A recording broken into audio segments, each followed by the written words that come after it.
खूबसूरत 1980 सालचा अभिनेत्री रेखाची प्रमुख भूमिका असलेला आणि रेखा म्हणजे फक्त शोची बाहुली नाही तर अष्टपैलू अभिनेत्री आहे यावर शिक्कामोर्तब करणारा हा ऋषिकेश मुखर्जींचा चित्रपट.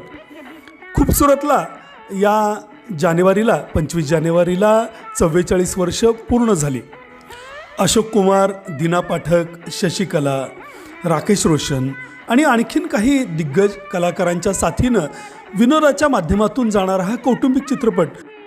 आर.डी. बर्मन यांचं भन्नाट असं संगीत आणि सर्वच कलाकारांची दिलखेचक अदाकारी यामुळं 1980 साली खूबसूरत चांगलाच गाजला. रेखाला सर्वोत्कृष्ट अभिनेत्रीचा फिल्मफेअर पुरस्कारही या चित्रपटाने मिळवून दिला.